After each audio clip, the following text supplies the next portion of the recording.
Radio activity और radio active decay.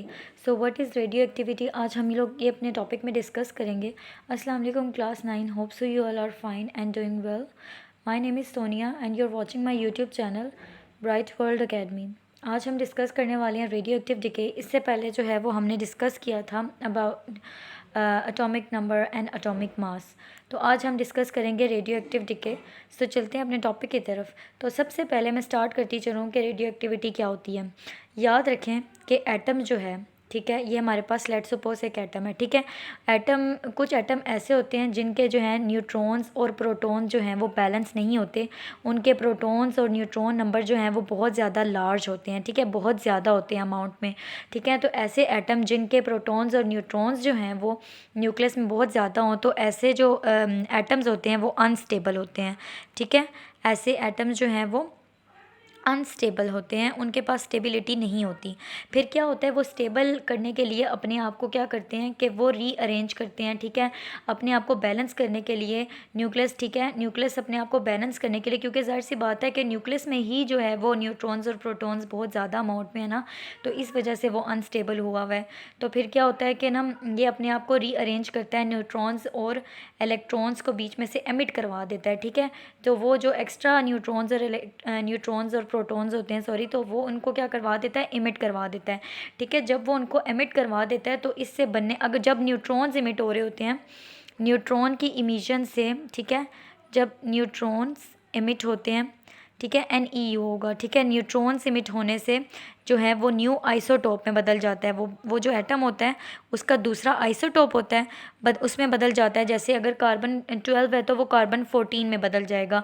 और जैसे ही प्रोटॉन नंबर जो हैं वो इमिट होते हैं, ठीक है, जैसे ही प्रोटॉन जो हैं इसमें से रिलीज़ होते हैं या इमिट होते हैं, तो वो जो एटम है, ठीक है, वो पहले न्यूट्रॉन्स अगर इमिट हुए तो वो आइसोटोप में कन्वर्ट हो गया, और जब प्रोटॉन इमिट हुए उसमें से तो वो कोई और एटम बन जाता है। जैसे कार्बन है तो वो नाइट्रोजन बन जाएगा। क्लियर, समझ आई। तो इस प्रोसेस को हम कहते हैं रेडियो एक्टिव डिके के। अनस्टेबल एटम जो था उसने स्टेबिलिटी अचीव करने के लिए अपने अंदर से न्यूक्लियस में से प्रोटॉन और न्यूट्रॉन को इमिशन करवाया। इस प्रोसेस को कहते हैं radio active decay. Let me repeat it, ठीक है, मैं इसको दोबारा से रिपीट करती हूँ। रेडियो एक्टिव डिके ऐसा प्रोसेस है जिसमें अनस्टेबल न्यूक्लियाई बैलेंस होने के लिए क्या करता है, अनस्टेबल न्यूक्लियाई बैलेंस होने के लिए प्रोटॉन और न्यूट्रॉन को अपने अंदर से इमिट करता है, ठीक है। जो लार्ज नंबर ऑफ प्रोटॉन्स और न्यूट्रॉन्स जिस एटम में प्रेजेंट होते हैं उनको, प्रोटॉन्स को और न्यूट्रॉन्स को न्यूक्लियस में से एमिट करवाता है। जब न्यूट्रॉन एमिट करवाएगा तो कार्बन, अगर कार्बन है लेट्स सपोज, तो कार्बन 12 है तो वो कार्बन 14 में बदल जाएगा, ठीक है। न्यूट्रॉन एमिट करवाने से आइसोटोप चेंज होता है। लेकिन अगर प्रोटॉन जब एमिट होंगे, ठीक है, ऑब्वियसली दोनों ने इमिशन होनी है तो स्टेबल बनेगा ना, ठीक है, इसी वजह से ये प्रोसेस करवा रहे हैं। तो जब प्रोटॉन इमिट होगा तो वो कार्बन के बजाय नाइट्रोजन बन जाएगा। That's it, this process is known as radioactive decay. तो इस प्रोसेस को हम लोग यहाँ से भी रिवाइज कर लेते हैं। The proton number determine the identity of an atom. इस बात का हमें पहले से ही हाउ नाउ है कि जो है वो प्रोटॉन नंबर ही आइडेंटिटी बताते हैं किसी भी एलिमेंट की, ठीक है, ये जो प्रोटॉन नंबर होते हैं। क्योंकि आपको पता है कि कार्बन का फॉर एग्जांपल एटॉमिक नंबर 6 है, तो और किसी भी एलिमेंट का जो पीरियोडिक टेबल में है उनका एटॉमिक नंबर 6 नहीं है। इससे ये बात जाहिर होता है कि जो एटॉमिक नंबर होता है या जो प्रोटॉन नंबर होता है वो डिटरमिन करते हैं किसी भी एलिमेंट की एक्टिविटी को, ठीक है।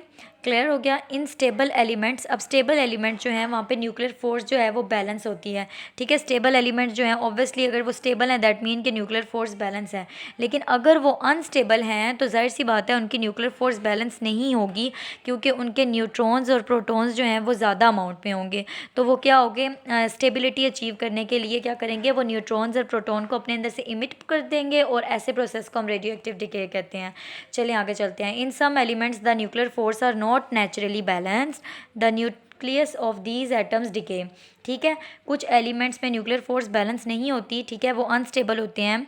तो जो न्यूक्लियस होता है उन एटम्स का वो डिके होना शुरू हो जाता है और वो दूसरे एटम में बदल जाते हैं। जैसे मैंने भी आपको बताया कि कार्बन है तो वो नाइट्रोजन में बदल जाएगा।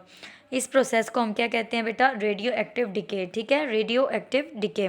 And this phenomena is called radio activity. अच्छा, ये प्रोसेस जो है ये कंटिन्यू रहता है जब तक के फोर्स जो है ना न्यूक्लियर कोर में, यानी कि नंबर ऑफ प्रोटॉन्स और न्यूट्रॉन्स जो हैं न्यूक्लियस में वो बैलेंस नहीं हो जाते, तब तक जो है ये प्रोसेस कंटिन्यू रहता है।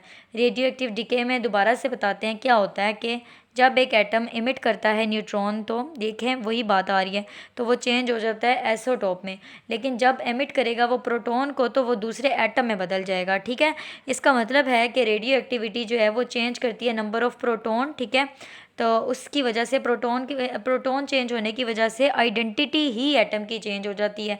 फॉर एग्जांपल कार्बन से वो नाइट्रोजन बन जाएगा। क्लियर है? इसी तरह अगर हम इसको रिवाइज करें एग्जाम्पल में से, अगर कार्बन 14 है, ठीक है, ये रेडियो एक्टिव आइसोटोप है। ठीक है, ये नेचुरली अकरिंग प्रेजेंट होता है एटमॉस्फेयर में। ठीक है, any living organism takes in carbon dioxide from the air, it incorporates both carbon 14 and carbon 12 atom into its tissues, यानी कि कार्बन 14 भी है और कार्बन 12 भी है, यानी कि अगर न्यूट्रॉन इमिट होंगे तो वो कार्बन 12 या कार्बन 14 में कन्वर्ट हो जाएगा। ठीक है, the radio active carbon 14 under को रेडियो एक्टिव डिके। ठीक है, जब इसकी रेडियो एक्टिव डिके होगी तो ये चेंज हो जाएगा इनटू नाइट्रोजन में। ठीक है, क्योंकि ऑब्वियसली इसके प्रोटॉन जो हैं वो इमिट होंगे तो वो किसी और एटम में बदल जाएगा। ठीक है, कार्बन 14 जैसे ये नाइट्रोजन 14 में चेंज हो गया। इसी तरह से दूसरी एग्जांपल देखते हैं। Uranium 238 is a radio active isotope है यूरेनियम का। जब ये डिके होता है ओवर टाइम एंड फाइनली ये फिर ट्रांसफॉर्म हो जाता है स्टेबल में। ऑब्वियसली ये डिके क्यों हो रहा है बेटा? डिके इसीलिए हो रहा है ना कि ये अनस्टेबल है। अगर स्टेबल होता तो ये डिके ही ना होता। ठीक है, तो ये अनस्टेबल है, इस वजह से ये चेंज हो जाएगा ना किसी और एटम में। ठीक है, तो रेडियो एक्टिव डिके इसी को ही कहते हैं। तो ये चेंज हो जाएगा लेड 206 एटम में। तो ये था आज का हमारा टॉपिक, जो कि बहुत ही सिंपल और इजी था। आपने इन दोनों में से कोई एक एग्जांपल कर लेनी है और रेडियो एक्टिविटी की और रेडियो एक्टिव आइसोटॉप की डेफिनेशन कर लेनी है। ठीक है, रेडियो एक्टिव डिके की। और दैट्स इज़, आप अपना ख्याल रखिएगा। नेक्स्ट लेक्चर के लिए अल्लाह हाफ़िज़।